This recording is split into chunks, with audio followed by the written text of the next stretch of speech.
Yes, students, welcome in our video classes. As you know, we are discussing about the musculoskeletal system disorder. Today we are discuss on arthritis. यहाँ पर itis word आ गया मतलब clear हो जाता है कि inflammation की बात होने वाली है। ठीक है, तो inflammation of joint is known as the arthritis. ठीक है, मेनली जो है कि इन्फ्लामेशन हो जाता है जॉइंट्स में, और उसकी वजह से जो है फिर अगर इन्फ्लामेशन हो जाएगा जॉइंट्स में तो जॉइंट पेन होगा, स्टिफनेस होगी, redness, swelling, decrease range of motion, ये सारे जो है वो अफेक्टेड जॉइंट में प्रॉब्लम होने लगेगी। इसी कंडीशन को हम अर्थराइटिस कहते हैं। ठीक है, डेफिनेशन अगर हम बात करें, it is a inflammatory disease which is affected to the joint and other part of body and caused by deterioration of joint. अब यहाँ पर डिटेरियोरेशन का मतलब जो है क्या होता है कि किसी भी यहाँ पर ऑर्गन की बात हो रही है तो ऑर्गन या जॉइंट्स की बात हो रही है तो जॉइंट्स का जो है उसके फंक्शन का डिक्लाइन हो जाना। ठीक है, वो कहलाता है deterioration of joint due to the several respecter काफ़ी सारे अलग अलग रिस्पेक्टर हैं, हम अभी डिस्कस करेंगे। मेन जो है उसमें ऑटो इम्यून रेस्पॉन्स माना जाता है, और उसके अलावा जो एजिंग का प्रोसेस है वो एक मेन रिस्क फैक्टर होता है इसके लिए, क्योंकि ओल्ड एज में ये कंडीशन ज़्यादा होती है। Characterise by redness, swelling, inflammation, difficulty in moment etcetera. ठीक है, नेक्स्ट हम बात करें तो इंसिडेंस जो है about 1 to 2% population world wide, यानी पूरे वर्ल्ड की 1 से 2% पॉपुलेशन के केसेस जो हैं वो इसमें कंडीशन होती है। इसी से पता लगता है कि बहुत ज़्यादा यहाँ पर हो सकता है ना। रेशो जो है वो 2:1 का रेशो है फीमेल टू मेल, यानी फीमेल में 2 है और मेल का 1 है ना। 1 लाख पॉपुलेशन में बात करें तो ऑस्टियोआर्थराइटिस के केसेस जो हैं वो अबाउट मेल में 3,470 केसेस होते हैं और फीमेल में 5,870 केसेस होते हैं। वहीं रूमेटॉइड अर्थराइटिस की बात करें तो मेल में 440 और फीमेल में 1100 केसेस ज़्यादा होते हैं। तो इंसिडेंस से भी हमको क्लियर होता है कि फीमेल में जो है वो ज़्यादा अफेक्शन है कंपेयर टू द मेल। अब यहाँ पर जो सबसे ज़्यादा ये 2 मेजर टाइप हैं, उसके अलावा और भी टाइप होते हैं, वो हम डिस्कस कर लेंगे अभी। Types: osteoarthritis first, second rheumatoid arthritis, third infectious septic arthritis, fourth juvenile idiopathic arthritis, fifth psoriatic arthritis, और इसके अलावा एक टाइप और है यहाँ पर गोट अर्थराइटिस। ठीक है, तो these are the major type of arthritis. First, osteoarthritis, it is also called degenerative joint disease. ठीक है, तो यहाँ पर डीजनरेशन हो रहा है जॉइंट का, इसलिए इसको डीजनरेटिव जॉइंट डिजीज़ भी कहा जाता है। It is A chronic inflammatory, non word यहाँ पर नहीं आएगा, it is chronic inflammatory slowly progressive disorder that cause deterioration of cartilage. It affect to weight bearing joint, hip and knee। इसी क्योंकि यहाँ पर मेनली जो है हिप और नी जो हमारे बॉडी का वेट जो है वियर करते हैं पूरा का पूरा, इसलिए इसको वियर एंड टीयर अर्थराइटिस भी कहा जाता है, क्योंकि मेनली ये अफेक्ट करते हैं हिप एंड जॉइंट को। Most common type of arthritis, सबसे ज़्यादा कॉमन टाइप का अर्थराइटिस है, यानी सबसे ज़्यादा केसेस जो हैं जितने भी टाइप के अर्थराइटिस के हैं उसमें सबसे ज़्यादा केसेस ऑस्टियोआर्थराइटिस के होते हैं। More than half of the individual over the age 55 have the radiographic evidence and goes up to 90% at the age 70। यानी कि ऐसे इंडिविजुअल जिनकी एज जो है 70 ईयर से ज़्यादा है उनको मानते हैं कि उनमें लगभग 90% में जो है वो अर्थराइटिस की कंडीशन, ऑस्टियोआर्थराइटिस की कंडीशन देखने को मिल सकती है, या उस तरह का जो है उनमें रेडियोग्राफिक एविडेंस, यानी कि उस तरह का बोन स्ट्रक्चरल चेंज जो है वो एविडेंस के तौर पर हमको आइडेंटिफाई होता है। सेकंड बात करें, सेकंड रेमेटोइड अर्थराइटिस, ये सेकंड टाइप है सबसे मोस्ट कॉमन में। It is an auto immune connective tissue disease. तो यहाँ पर जो है जॉइंट्स कनेक्टिव टिश्यू में आते हैं, इसलिए इसको कनेक्टिव टिश्यू डिसऑर्डर में भी इंक्लूड किया जाता है। और ऑटो इम्यून कंडीशन होती है रूमेटॉइड अर्थराइटिस, यानी हमारी बॉडी का इम्यून सिस्टम ही जो है वो हमारे जॉइंट्स पे अटैक करेगा, और वहाँ पर जो है अटैक करने के साथ ही इन्फ्लामेटरी जो रिएक्शन है, इन्फ्लामेटरी प्रोसेस जो है वो स्टार्ट हो जाएगा और उसकी वजह से फिर डिफ़िकल्टी होगी। ठीक है, तो it is result in chronic systematic inflammatory disorder that may affect flexible joint, hand, wrist, knee and feet। तो मेनली यहाँ पर जो जॉइंट अफेक्ट हो रहे हैं वो कहाँ के जॉइंट अफेक्ट होंगे, हैंड, रिस्ट, नी और फीट के। और जबकि ऑस्टियोआर्थराइटिस में मेनली नी और हिप जॉइंट ही सबसे ज़्यादा अफेक्ट होते हैं। ठीक है, it is painful condition which can lead to the loss of the functioning and mobility. Third type आ जाता है ज्वेनालाइन आइडियोपैथिक अर्थराइटिस। तो जो ज्वेनालाइन जो वर्ड है उसका मतलब हो जाता है कि जो एडल्ट एज से उससे कम एज जो मानी जाती है वो ज्वेनालाइन एज मानी जाती है, या उस एज में जितने भी डिसऑर्डर होते हैं उसके लिए ज्वेनालाइन डिसऑर्डर का जो वर्ड है वो यूज़ किया जाता है। तो आइडियोपैथिक रूमेटॉइड अर्थराइटिस जो है ज्वेनालाइन आइडियोपैथिक अर्थराइटिस वो मोस्ट कॉमनली जो है वो under the age of 16 year में होता है, जिसमें भी 8 ईयर के अप्रोक्स जो है इसकी ऑनसेट एज मानी जाती है। और मेन जो है ये कि प्यूबर्टी का टाइम भी होता है, इसलिए जो है ये होने की जो एग्जैक्ट कोज है वो तो नहीं पता, पर माना जाता है कि ऑटो इम्यून रिस्पॉन्स की वजह से। और प्यूबर्टी में बहुत सारे हार्मोनल चेंजेस होते हैं, तो हार्मोनल चेंजेस की साथ ही जो है इसे तरह की कंडीशन बनती है, जिसमें मेन जो है एनलार्जमेंट नकल, जो एनलार्ज नकल है वो मेन इसका कैरेक्टरिस्टिक होता है। Pain in the ankle, fit, knee and decrease range of motion. ठीक है, तो ये सारे अदर कैरेक्टरिस्टिक इसमें होते हैं। नेक्स्ट हम बात करें इन्फेक्टियस या सेप्टिक अर्थराइटिस की, तो नाम से पता चल रहा है इन्फेक्शन की वजह से होगा। और इन्फेक्शन क्यों होता है, फॉरेन पार्टिकल जो हैं उनकी वजह से, जैसे बैक्टीरिया, वायरस, फंगाई, पैरासाइट, इनकी वजह से जो है इन्फेक्शन होता है जॉइंट्स के अंदर, और फिर जॉइंट्स का इन्फ्लामेशन होगा और वो कहलाएगा आपका इन्फेक्टियस अर्थराइटिस। नेक्स्ट गोट। गोट जो है वो यहाँ पर मेनली एक इन्फ्लामेटरी अर्थराइटिस कंडीशन है, जो कि यूरिक एसिड का लेवल बढ़ने की वजह से होती है। और ये उन लोगों में ज़्यादा होती है ना, elevated level of uric acid main जो है ये इसका रिस्क फैक्टर है, या मेन कॉजेस जो है वो इसका ये है कि यूरिक एसिड जो है वो ज़्यादा उसका लेवल बढ़ने लगता है। और ऐसा क्यों होता है, क्योंकि एक इंडिविजुअल जो होते हैं वो बहुत ज़्यादा जो है प्यूरिन का इंटेक करते हैं अपनी डाइट में। ठीक है, तो प्यूरिन जो है, प्यूरिन रिच डाइट की हम बात करें, जैसे कि डेयरी प्रोडक्ट है, या बहुत ज़्यादा एल्कोहल है, कार्बोनेट बेवरेज है, और जो भी नॉन वेजिटेरियन फूड अगर कोई ज़्यादा ले रहा है तो उन सब में प्यूरिन जो है वो ज़्यादा होता है। तो अगर बहुत ज़्यादा एक्सेस अमाउंट में अगर कोई प्यूरिन डाइट लेता है तो उसकी वजह से यूरिक एसिड जो है वो बढ़ने लगेगा, और फिर उसके क्रिस्टल बन करके वो डिपॉजिट होंगे जॉइंट में, टेंडन में और सराउंडिंग स्ट्रक्चर में, यानी जॉइंट की सराउंडिंग स्ट्रक्चर में जा कर के वो डिपॉजिट होंगे, और उसकी वजह से फिर क्या कंडीशन बनेगी, गोट की, या हम कह सकते हैं कि गोट अर्थराइटिस की कंडीशन वहाँ पर बनेगी। तो ये सारे जो हैं यहाँ पर टाइप्स है, कॉमन टाइप। एक और टाइप था सोरियाटिक। तो सोरियासिस जो है स्किन डिसऑर्डर है, और उसके सोरियासिस अगर ट्रीट नहीं हो पाता तो स्किन जो है वो एपिडर्मस सबक्यूटेनियस टिश्यू से होता हुआ फिर वो जॉइंट्स तक अगर पहुँच रहा है तो वो कहलाता है सोरियाटिक अर्थराइटिस। ठीक है, नेक्स्ट रिस्क फैक्टर की हम बात करें तो फर्स्ट आ जाता है age, more than 40 year. Gender की हम बात करें तो occurring more in the woman than the men. Diet की हम बात करें, कैल्शियम, विटामिन डी डेफिशिएंसी, और प्यूरिन रिच डाइट है तो गोट हो सकता है, गोट अर्थराइटिस होगा उसकी वजह से। सोशो इकोनॉमी, लो सोशो इकोनॉमिकल बैकग्राउंड में ज़्यादा होगा, क्योंकि उनको किस तरह की डाइट लेनी चाहिए, क्या प्रिकॉशंस होना चाहिए, क्या लाइफ स्टाइल मेंटेन करना चाहिए, हो सकता है उसकी प्रॉपर नॉलेज ना हो। हैबिट्स की हम बात करें तो स्मोकिंग, अल्कोहल, ये सारी इस तरह की हैबिट्स हैं।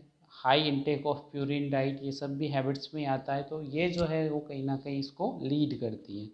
नेक्स्ट हम बात करें वर्किंग, तो heavy weight lifting in improper way. Improper way मतलब कि वेट तो लिफ्ट करना है बट उसका कोई तरीका नहीं है, कोई अलाइनमेंट नहीं है, कोई सपोर्टिव डिवाइस का यूज़ करते हुए अगर वेट को नहीं लिफ्ट किया जा रहा है, मर्जी पड़े जैसे ही जो है वो वेट लिफ्ट किया जाता है। तो मेनली जो लेबर क्लास है उनको बहुत ज़्यादा वेट लिफ्ट का काम करना पड़ता है। ठीक है, तो उन्हीं में जो है ये प्रॉब्लम ज़्यादा देखने को मिल सकती है। नेक्स्ट हम बात करें वेट, तो ओवरवेट पीपल, यानी कि जो ओबेस पर्सन होते हैं जिनका वेट थोड़ा सा ज़्यादा होता है उनके अंदर ज़्यादा इसको होने की रिस्क है। डायबिटीज़ जो है इसके साथ एक फेवरेबल कंडीशन बन जाती है।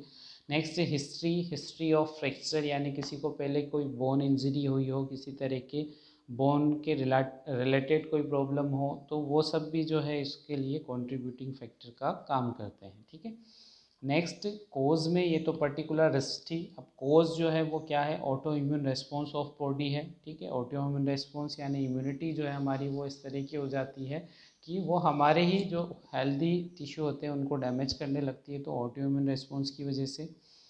Second, bacterial infection, gonococci, streptococci, एसोरियस एक्सेट्रा, ये सब इन्फेक्शन की वजह से। Damage from the mechanical stress, या जो है मिस अलाइनमेंट या इनप्रॉपर वेट लिफ्टिंग जो है वो कंडीशन, उसकी वजह से इंजरी या इम्पेयरमेंट होने की वजह से। ड्रग्स, अगर कोई ज़्यादा टाइम तक प्रोकेनामाइड ले रहा है या डिलेंटिन ले रहा है तो उसके साइड इफ़ेक्ट के तौर पर भी हो सकता है।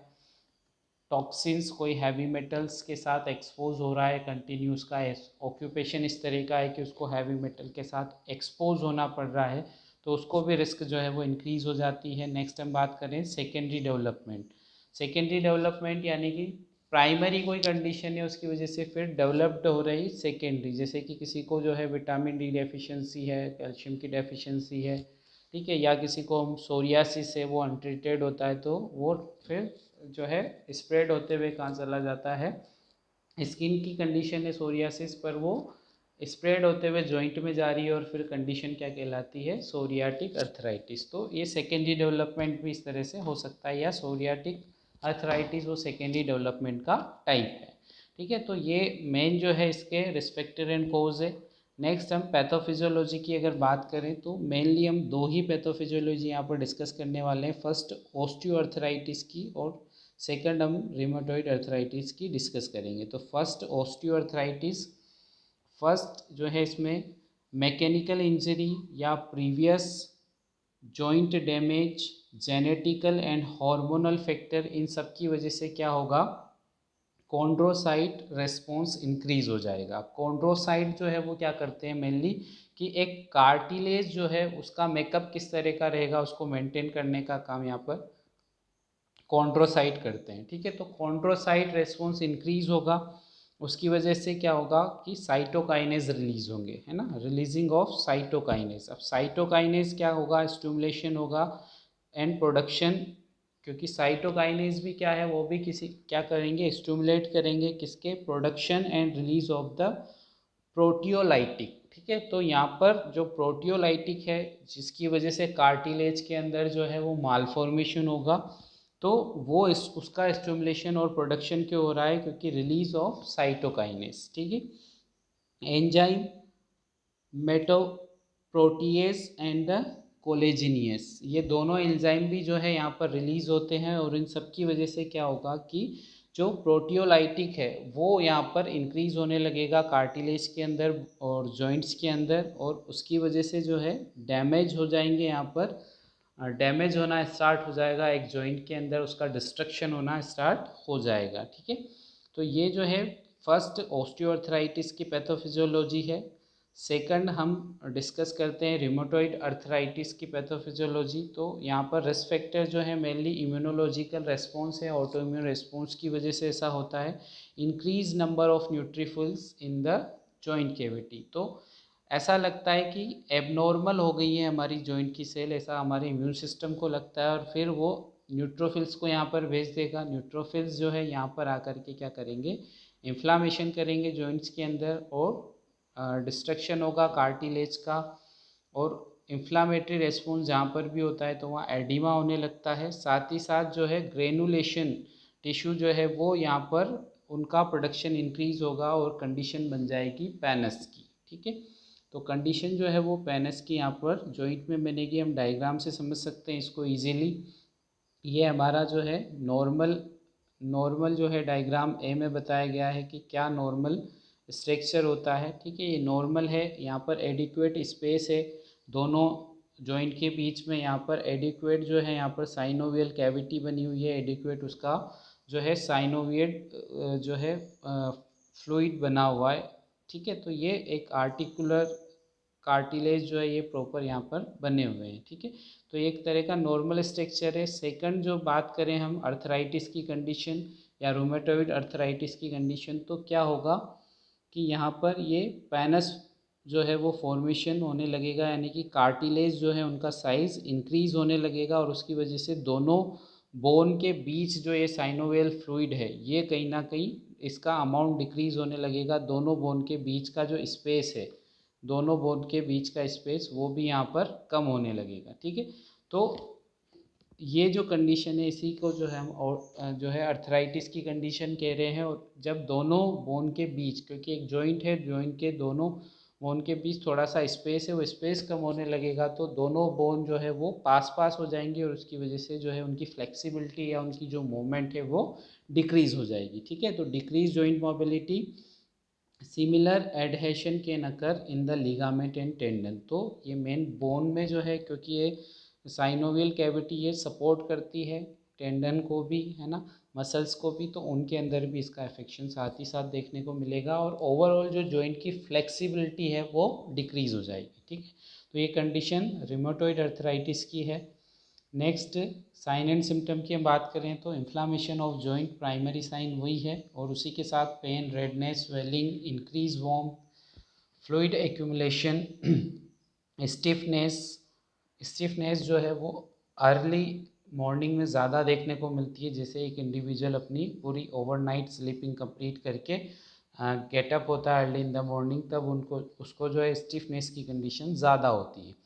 Malice, decrease ability of weight bearing, muscles weakness, loss of flexibility, decrease sleeping pattern। तो ये कॉमन साइन एंड सिम्टम जो है यहाँ पर देखने को मिलेंगे।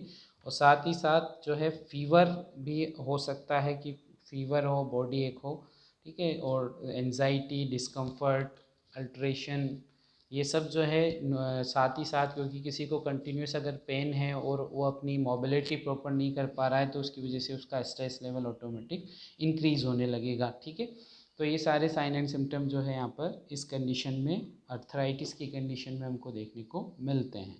डायग्नोस्टिक इवैल्यूएशन की हम बात करें तो हिस्ट्री कलेक्शन, फिजिकल एग्जामिनेशन सबसे पहले किया जाता है, उसी से बेस्ट जो है रूट पता चलता है कि रूट कोज क्या हो सकता है, उसी को आइडेंटिफाई करना है। फिर complete blood count, radiographic examination जिसमें एक्सरे, सीटी स्कैन, एमआरआई ये सब किए जाते हैं। ठीक है, तो उससे पता चल जाता है कि कंडीशन क्या है, क्या एबनॉर्मल स्ट्रक्चर हो रहे हैं जॉइंट्स की, उसी से आइडेंटिफाई हो जाता है। उसके अलावा जो है डायरेक्ट अर्थ्रोस्कोपी की जा सकती है। तो स्कोपी वर्ड आ गया मतलब विजुअलाइजेशन ऑफ, तो यहाँ अर्थ्रोस्कोप का यूज़ करके क्या किया जाएगा, एक की होल बनाया जाता है बोन के अंदर, या कह सकते हैं हम जॉइंट के अंदर, और उस की होल में जो है अर्थ्रोस्कोप डाला जाता है और डायरेक्ट एग्जामिनेशन किया जाता है जॉइंट्स का। अब ये जो है यहाँ पर डायग्नोस्टिक प्रोसीजर भी है as well as treatment procedure भी है, यानी कि अगर कोई एबनॉर्मलिटी है तो उसको ट्रीट करने के लिए साथ ही के साथ डायग्नोज भी हो जाएगा और उसका ट्रीटमेंट भी कर लिया जाएगा। तो it is a diagnostic and therapeutic procedure.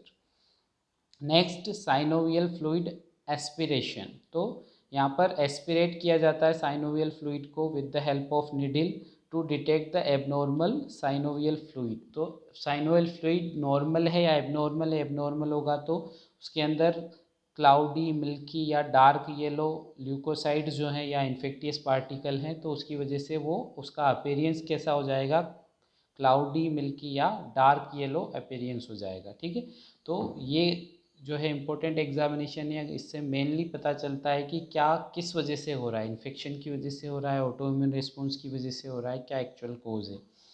Synovial membrane biopsy जो है वो भी किया जा सकता है, इसको एरेथ्रोसेंटेसिस की हेल्प से किया जाता है, जिसमें साइनोवियल फ्लूइड को एस्पिरेट किया जाता है, एज वेल एज जो है उसका एनालिसिस किया जाता है फॉर द इन्फ्लामेटरी कंपोनेंट्स। ठीक है, तो ये सारे डायग्नोस्टिक प्रोसीजर जो है यहाँ पर किए जा सकते हैं टू डिटेक्ट और determine for the arthritis condition की, क्या अर्थराइटिस कंडीशन है, कौन सा एग्जैक्ट कोज है ना। उसको क्लासीफाई भी किया जाएगा कि ऑस्टियोआर्थराइटिस है, रेमेटोइड है, सेप्टिक है, किस तरह का अर्थराइटिस है, तो वो सब इन प्रोसीजर की हेल्प से कम्प्लीटली डायग्नोज किया जाता है। फिर मैनेजमेंट की हम बात करें तो सबसे फर्स्ट आ जाता है नॉन फार्माकोलॉजिकल मैनेजमेंट, यानी लाइफ स्टाइल मॉडिफिकेशन, जिसमें एक्सरसाइज करना, वेट को लूज़ करना, कोई हैवी वेट है, ज़्यादा वेट है किसी का, ओबेसिटी है तो उसको कम करना। हीट एंड कोल्ड थेरेपी जो है उसको यूज़ किया जाता है for to relieve the pain and inflammation. Activity pacing यानी कि रेगुलर एक्सरसाइज से जो एक्टिविटीज़ हैं, क्या एक्टिविटीज़ करनी है कि इनको अवॉइड करना है, उसके बारे में जो है प्रॉपर एजुकेशन करना और उसको फॉलो करना। मेंटेनिंग प्रॉपर जॉइंट अलाइनमेंट, क्या हमको बॉडी पोस्चर किस तरह से मेंटेन करना है, किस तरह से प्रॉपर जॉइंट मूवमेंट को मेंटेन करना है, वो सब जो है यहाँ पर नॉन फार्माकोलॉजिकल मैनेजमेंट में आएगा। यानी relaxation exercise, use of assistive device, काफ़ी सारी जो है असिस्टिव डिवाइस होती है जैसे वॉकर, क्रेचर्स, है ना। उसके अलावा सपोर्टिव बेल्ट्स होते हैं काफ़ी जगह जॉइंट्स के लिए, तो उन सब का यूज़ किया जाता है ताकि मिनिमम जो है पेन हो और ज़्यादा से ज़्यादा मोबिलिटी को सपोर्ट मिल सके। तो ये सारे के सारे क्या है, नॉन फार्माकोलॉजिकल जो है इंटरवेंशन, यानी किसी तरह की अभी तक अपने पेशेंट को कोई भी मेडिसिन नहीं दी है, सब सिर्फ एक्सरसाइज, वेट लॉस, ये सब एक्टिविटी वगैरह उसको करवानी है। तो ये सब नॉन फार्माकोलॉजिकल मैनेजमेंट है जो ज़्यादा इम्पोर्टेंट होता है कहीं ना कहीं। अगर रेगुलरली नॉन फार्माकोलॉजिकल मैनेजमेंट को फॉलो किया जाए तो उससे ही काफ़ी हद तक जो है सिम्टम्स से इम्प्रूव हो जाता है पेशेंट। सेकंड हम बात करें तो यहाँ पर फार्माकोलॉजिकल मैनेजमेंट, तो कुछ मेडिसिन है जैसे ऐसा एसिटामिनोफेन यानी पैरासीटामोल जिसे कहा जाता है, NSAID आपको पता है, non steroid anti inflammatory drugs, opioids analgesics, क्योंकि बहुत ज़्यादा अगर सीवियर पेन हो रहा है तो उस कंडीशन में ओपोइड्स एनाल्जेसिक्स जो है वो भी प्रिस्क्राइब की जाती है। कॉर्टिकोस्टेरॉइड इंजेक्शन 2, ये जो है एंटी इन्फ्लामेटरी होते हैं इन्फ्लामेशन को कंट्रोल करने के लिए, और जो ऑटो इम्यून रेस्पॉन्स है उसको कम करने के लिए कॉर्टिकोस्टेरॉइड यूज़ किए जाते हैं। टॉपिकल एनाल्जेसिक्स जो हैं जैसे कोई ऑयल, ऑइंटमेंट या स्प्रे जो है उनको यूज़ किया जाता है। तो ये साइकोलॉजिकल सपोर्ट भी देते हैं कहीं ना कहीं, साथ ही साथ जो है इनका एक इफ़ेक्ट भी होता है, दोनों जो है वो एनाल्जेसिक्स का काम करते हैं। ग्लूकोसामाइन एंड कॉन्ड्रोटीन, जो कॉन्ड्रोटीन है और जो ग्लूकोसामाइन है ये भी इम्पोर्टेंट है अपने आप में। जो कॉन्ड्रोसाइट की मूवमेंट्स है जो उसको नॉर्मल करने के लिए जो है ये काम करते हैं, जिसकी वजह से जो एबनॉर्मल कार्टिलेज का फॉर्मेशन हो रहा है उसके अंदर जो है एक रिडक्शन होता है, जो एबनॉर्मल साइटोकाइनेज और ये सब रिलीज़ हो रहे हैं उनको कम करने में जो है ग्लूकोसामाइन और कॉन्ड्रोटिन जो है वो हेल्पफुल हैं। तो ये ड्रग थेरेपी यूज़ की जाती है। फिर सर्जिकल मैनेजमेंट, यहाँ पर कुछ पेशेंट होते हैं जो कि अगर जिनकी सीवियरिटी बढ़ जाती है तो उनको कुछ सर्जिकल प्रोसीजर की भी ज़रूरत पड़ सकती है। सिर्फ मेडिकल मैनेजमेंट जो है अगर प्राइमरी स्टेज है तो वो मेडिकल मैनेजमेंट से सही हो जाएगा, बट अगर कंडीशन थोड़ी सी सीवियर हो गई है तो यहाँ पर उसके बाद सर्जिकल मैनेजमेंट की रिक्वायरमेंट हो सकती है। जैसे ऑस्टियोटोमी ए bone is redesigned surgically to alter the alignment and weight bearing stress area। तो यहाँ टोमी वर्ड का मतलब होता है कि जो भी एबनॉर्मल, जहाँ पर टोमी जहाँ लास्ट जुड़ गया TOMI मतलब रिमूवल, जो भी एबनॉर्मल स्ट्रक्चर है उसको रिमूव किया जाता है। ठीक है, तो बोन का जो एबनॉर्मल अगर कुछ डिस्ट्रक्ट होकर एनलार्जमेंट हुआ है बोन के अंदर तो उसको जो है यहाँ पर रिमूव कर दिया जाता है, उसकी रीडिज़ाइनिंग सर्जरी, रीडिज़ाइन कर दिया जाता है जॉइंट्स को। साइनोवेक्टोमी साइनोवियल जॉइंट में की जाती है। ठीक है, surgical removal part of the synovial membrane and the synovial joint. ठीक है, ये जॉइंट है यहाँ पर, इसको करेक्ट कर लीजिएगा आप लोग। ठीक है, तो ये साइनोवेक्टोमी जो है वो बहुत ज़्यादा हेल्पफुल होती है to decrease the pain and inflammation, beneficial as the early treatment option. Next आता है अर्थ्रोप्लास्टी। अर्थ्रो मतलब जॉइंट, प्लास्टी मतलब रीमॉडलिंग। ठीक है, तो इसके अंदर जो है अर्थ्रोप्लास्टी यानी कि जो है कहीं ना कहीं रिप्लेसमेंट किया जाता है। दो टाइप की हो सकती है, hip replacement and knee replacement. तो सबसे ज़्यादा अफेक्ट होने वाले जॉइंट जो हैं अर्थराइटिस से वो दोनों यही हैं, हिप और नी जॉइंट। तो इनका रिप्लेसमेंट पॉसिबल है, सर्जिकली जो है इनको रिप्लेस कर दिया जाता है विद द प्रोस्थेटिक इम्प्लांट, यानी आर्टिफिशियल जो है वो जॉइंट बना दिए गए हैं और उन आर्टिफिशियल जॉइंट को जो है हमारे ओरिजिनल नेचुरल जॉइंट से रिप्लेस कर दिया जाता है। और उसके बाद फिर जो है फिज़ियोथेरेपी प्रोवाइड की जाती है ताकि उस फिज़ियोथेरेपी के साथ जो है पेशेंट को एक नॉर्मल मूवमेंट पे लाया जा सके। ठीक है, तो जो है हिप रिप्लेसमेंट और नी रिप्लेसमेंट दोनों टाइप की जो है यहाँ पर सर्जरी की जाती है, जिसमें कि जो भी अफेक्ट हुआ है, नी अफेक्ट हुआ है तो नी को रिप्लेस किया जाता है, हिप जॉइंट अगर अफेक्ट हुआ है तो हिप रिप्लेसमेंट किया जाता है। नेक्स्ट न्यूट्रिशनल मैनेजमेंट की हम बात करें तो इसका इम्पोर्टेंट रोल है ना। विटामिन डी और कैल्शियम ज़रूरी है, तो ये ज़्यादा देना ज़रूरी है। और किसको हमको रिड्यूस करना है, प्यूरिन इनटेक को कम करना है, या ऐसे सारे एजेंट जिनमें कि जिसकी वजह से यूरिक एसिड ज़्यादा रिलीज़ होता हो, यूरिक एसिड जो है वो ज़्यादा रिलीज़ हो सकता है, तो उन सबको हमको अवॉइड करना है। नर्सिंग मैनेजमेंट की हम बात करें तो नर्सिंग असेसमेंट में असेसमेंट ऑफ पेन सबसे पहले होता है। Assessment the location, intensity, severity of pain, assess the mobility of the joints, assess the redness, swelling in the joint side, and assess the functional status according to the patient condition। कि उसका limitation कितना है, कितनी functional condition है, कितना एक joint जो है वो प्रॉपर मूवमेंट कर पा रहा है, उसके अंदर मूवमेंट हो पा रही है या नहीं हो पा रही है। तो ये सब कंप्लीट असेसमेंट किया जाता है। इसी के बेस पे फिर नर्सिंग डायग्नोसिस बनाई जाती है। नर्सिंग डायग्नोसिस फर्स्ट एक्यूट और क्रोनिक पेन, या तो एक्यूट हो सकता है या क्रोनिक, जो भी कंडीशन है एक्यूट या क्रोनिक कंडीशन के अकॉर्डिंग। तो एक्यूट और chronic joint pain related to joint degeneration and the muscles spasm. यहाँ गोल जो होगा to minimise the pain and increase comfort. Intervention की हम बात करें, encourage patient to verbalise about the pain and discomfort, यानी पेशेंट को खुद को एनकरेज करना है कि वो खुद बताए कि उसको पेन किस तरह का है, लेवल क्या है पेन का, इंटेंसिटी क्या है, सीवियरिटी क्या है, पेशेंट खुद बताए। तो ये क्या हमें हेल्प करता है to know about the patient condition. Second, intervention to encourage the patient for the increase fluid intake to make proper management plan. ठीक है। Next, application of heat as prescribe to relieve the muscles spasm and stiffness. तो heat जो है वो muscles spasm को reduce करने के लिए बहुत ज़्यादा हेल्पफुल होती है। तो यहाँ पर हीट एप्लीकेशन हम प्रोवाइड करा सकते हैं according to prescription. Next, teach correct body posture to minimise the muscles tension. तो एक प्रॉपर बॉडी पोस्चर को मेंटेन करना ज़रूरी हो जाता है आर्थराइटिस की कंडीशन में या किसी भी बोन डिजीज़ के अंदर, क्योंकि अगर बोन वीक है उस कंडीशन में अगर हम जो है पोस्चर को मेंटेन नहीं करेंगे तो उसकी वजह से कॉम्प्लिकेशन ज़्यादा हो सकते हैं।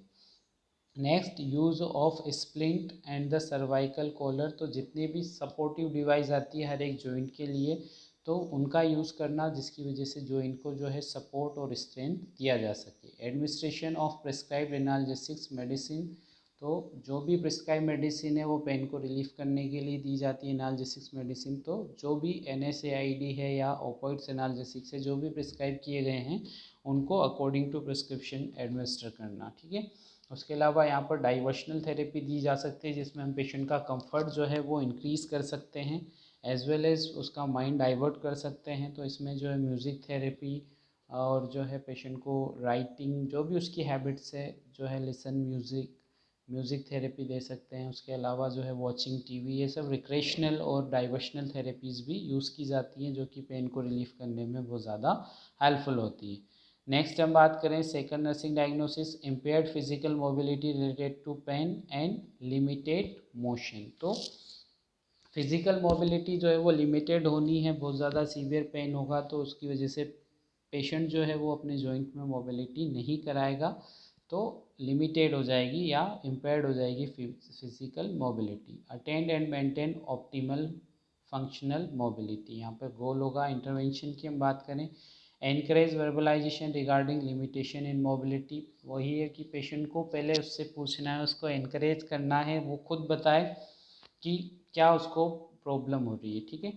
Second, assist need for the physical therapy consultation, explain use of the safe footwear. तो अगर यहाँ पर पेशेंट किसी तरह का उसको ज़रूरत है कि उसका प्रॉपर फुटवेयर उसने नहीं पहना हुआ है तो उसको बताना और एक्सरसाइज के बारे में बताना ताकि जो है पेशेंट की कहीं ना कहीं मोबिलिटी जो है वो इम्प्रूव हो सके। Teach ROM exercise to maintain joint mobility and the muscle stone for the joint support. तो एक ROM एक्सरसाइज जो है रेंज ऑफ मोशन एक्सरसाइज, वो भी अगर पेशेंट रेगुलरली करने लगता है तो उसकी वजह से भी काफ़ी ज़्यादा इम्प्रूवमेंट यहाँ पर देखने को मिलेगा मोबिलिटी में। ठीक है।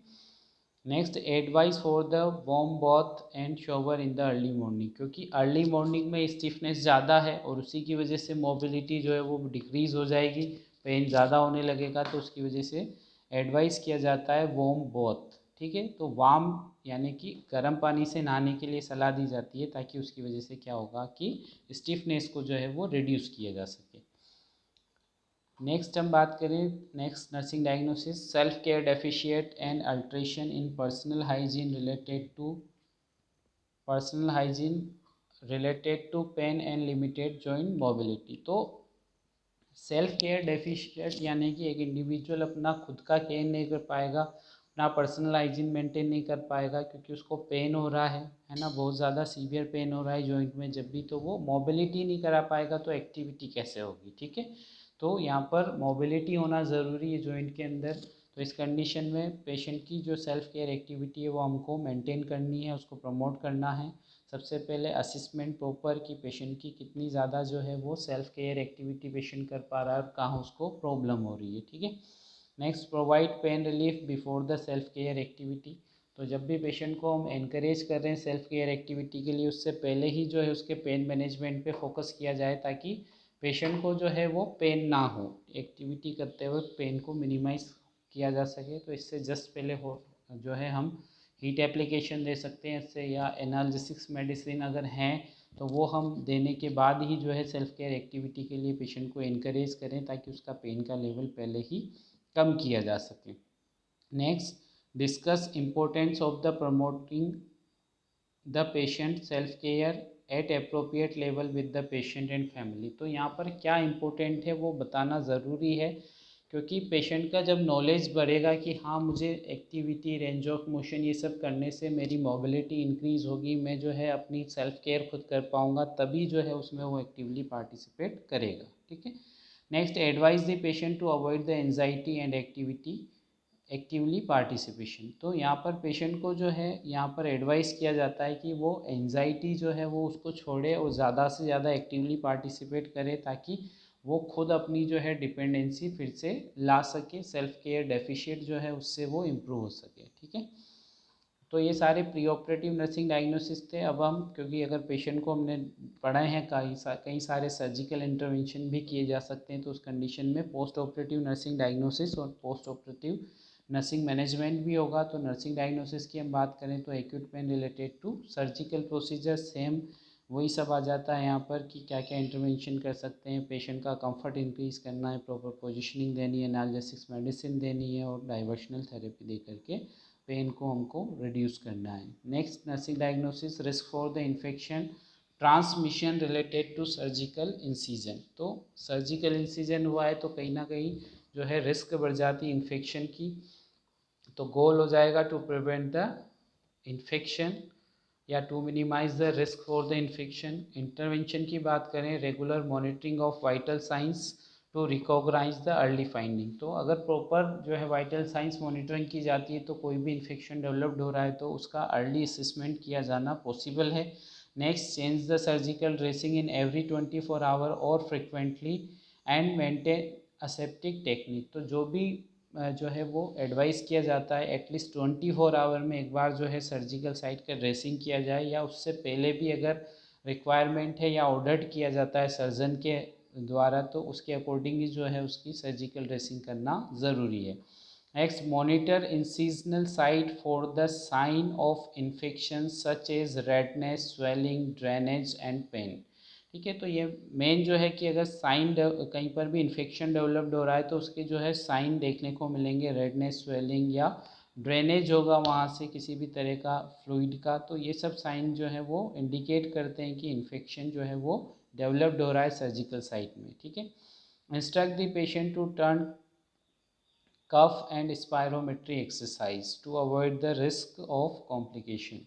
तो यहाँ पर पेशेंट को जो है वो स्पायरोमेट्री एक्सरसाइज करवाई जाती है ताकि उसका लंग्स एक्सपेंशन ज़्यादा से ज़्यादा हो, ठीक है। साथ ही साथ जो है एक ऑक्सीजन का सेचुरेशन वो मेंटेन रहे। तो ऑक्सीजन का सेचुरेशन मेंटेन होगा तो उसकी वजह से जो है हीलिंग प्रोसेस जो है वो कहीं ना कहीं इम्प्रूव होगा और उसकी वजह से जो है दूसरे कॉम्प्लिकेशन वो मिनिमाइज होंगे, ठीक है। Instruct the patient to maintain the good personal hygiene. तो हाइजीन का अपने आप में बहुत ज़्यादा इंपॉर्टेंस है। अगर पर्सनल और सराउंडिंग हाइजीन को प्रॉपर मेंटेन किया जाता है तो इसी से जो है वो काफ़ी जो रिस्क है इन्फेक्शन की वो मिनिमाइज़ कर दी जाती है, क्योंकि इन्फेक्शन होने का मेन जो कोज है वो अनहाइजीनिक कंडीशन ही होती है, ठीक है। Administration of antibiotic as ordered, तो जो भी एंटीबायोटिक प्रिस्क्राइब की जाती है उनको टाइमली एडमिनिस्टर करना ताकि इन्फेक्शन को प्रिवेंट किया जा सके।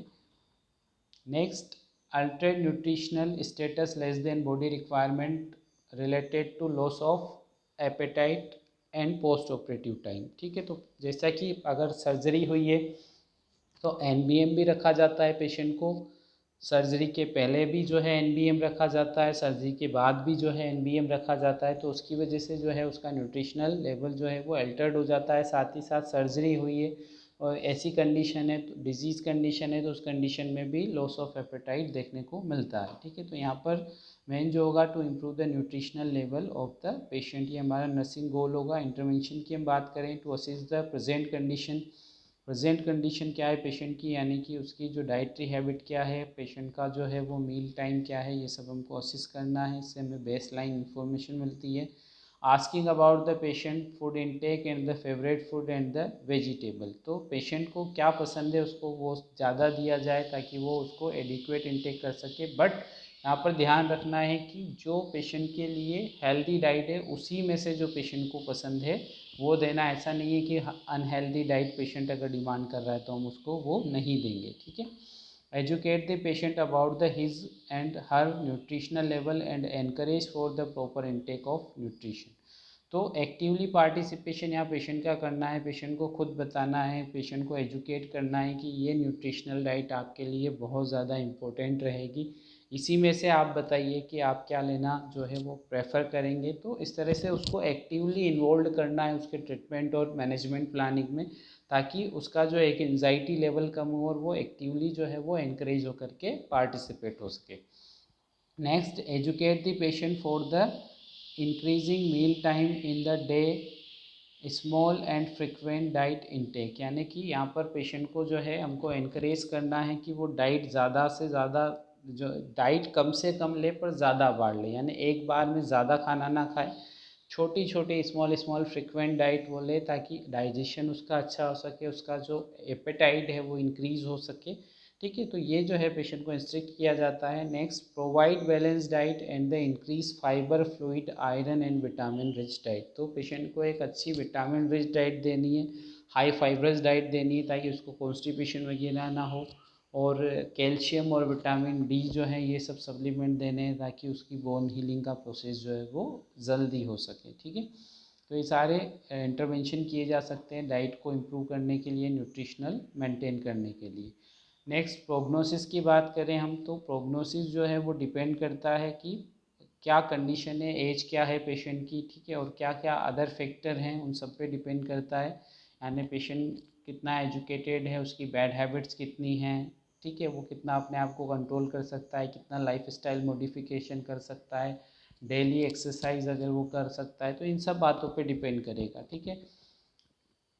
तो किस टाइम हो रही है डिज़ीज़ उस पर भी डिपेंड करेगा। अगर 50 साल से पहले अगर ये डिज़ीज़ हो रही है और उस कंडीशन में प्रॉपर मेडिकल मैनेजमेंट किया जाता है, प्रॉपर लाइफस्टाइल मॉडिफिकेशन किया जाता है, तो इसका प्रोग्नोसिस अच्छा माना जाता है, यानी पेशेंट को जो प्रॉब्लम है वो मिनिमाइज़ की जा सकती है। बट अगर एज जो है वो 50 से ज़्यादा है और उसी के बाद साथ जो है अगर पेशेंट जो प्रॉपर प्रिकॉशंस है वो फॉलो नहीं कर पाता है, एक जो प्रॉपर रूटीन उसको चेंज करने हैं, लाइफस्टाइल मॉडिफिकेशन करना है वो नहीं कर पाता है, तो प्रोग्नोसिस जो है वो कहीं ना कहीं डिफ़िकल्ट हो जाता है, जो है पुअर प्रोग्नोसिस हो जाता है, ठीक है।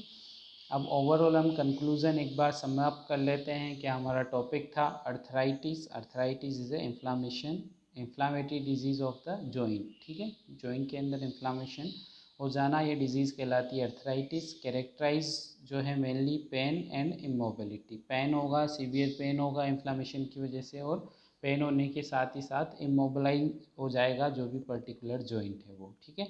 It is more occur in the woman and the old age. It is caused by the mechanical injury, infection, autoimmunity and secondary development of previous bone fracture or injury, ठीक है।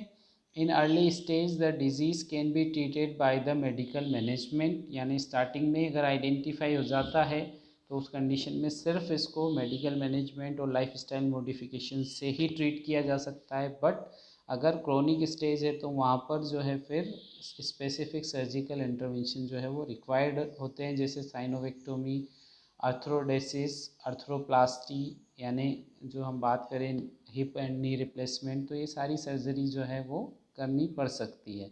After surgical procedure proper physiotherapy and health education regarding the movement and precautions is necessary to avoid further complication. तो surgery करवा लेने भर से काम नहीं चलेगा, सर्जरी के बाद भी जो है प्रॉपर मैनेजमेंट करना ज़रूरी है, चाहे वो डाइटरी मैनेजमेंट हो, चाहे लाइफस्टाइल मॉडिफिकेशन हो, चाहे हम बात करें प्रॉपर फिजियोथेरेपी की बात हो, तो ये सब जो है वो देना ज़रूरी है। और ये अगर प्रॉपर दिए जाते हैं तो फिर पेशेंट जो है वो उसके मोबिलिटी को इम्प्रूव किया जा सकता है as much as possible. But अगर इन सब को नहीं दिया जाता प्रॉपरली तो सर्जरी के बाद भी जो है वो कॉम्प्लिकेशन वो बढ़ सकते हैं।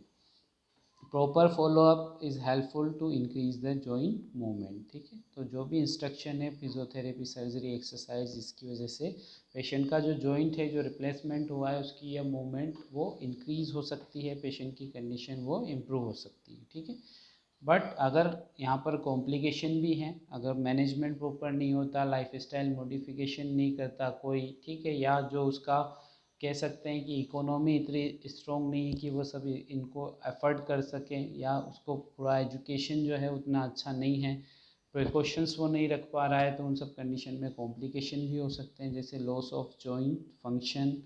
ठीक है, तो लगभग जॉइंट फंक्शन का लॉस होना वो 7% पेशेंट में देखा जाता है, वो कम्प्लीटली डिसेबल्ड हो जाते हैं, और 32 जो है वो पहले वाली कंडीशन में नहीं पहुंच पाते, यानी कि can not work after 10 year, यानी उनका वर्क लिमिटेशन जो है वो देखने को मिलता है। एनीमिया हो सकता है, स्पेनोमेगली यानी कि एनलार्जमेंट ऑफ द स्प्लीन, ये देखने को मिल सकता है। Permanent immobility of joint due to the bony adhesion, यानी कि क्योंकि दोनों जॉइंट के बीच का जो स्पेस है वो अगर कम हो रहा है, जैसे हम बात करें कि साइनोवियल जॉइंट की, तो मेनली उनमें जो है दो बोन के बीच थोड़ा सा स्पेस होता है, तो वो स्पेस जो है यहाँ पर ख़त्म होता है, कार्टिलेज जो है वो एनलार्ज होते हैं और फिर आकर के एक दूसरे के साथ जुड़ जाते हैं, इसी को हम क्या कहते हैं, बोनी एडहेशन कहते हैं। ठीक है, तो ये बोनी एडहेशन की वजह से जो है फिर क्या होगा कि जब दोनों बोन जो है किसी जॉइंट की अगर वो जुड़ जाएंगी तो उसकी वजह से वहाँ पर परमानेंट इमोबिलिटी की कंडीशन भी बन सकती है। ठीक है, तो ये सारे कॉम्प्लिकेशन इस डिजीज़ के साथ हो सकते हैं। तो होपफुली आपको ये जो है वीडियो लेक्चर समझ में आया होगा। फिर भी अगर आपको कोई डाउट है तो आप मुझसे डाउट पूछ सकते हैं। ठीक है, okay student, thanks for watching.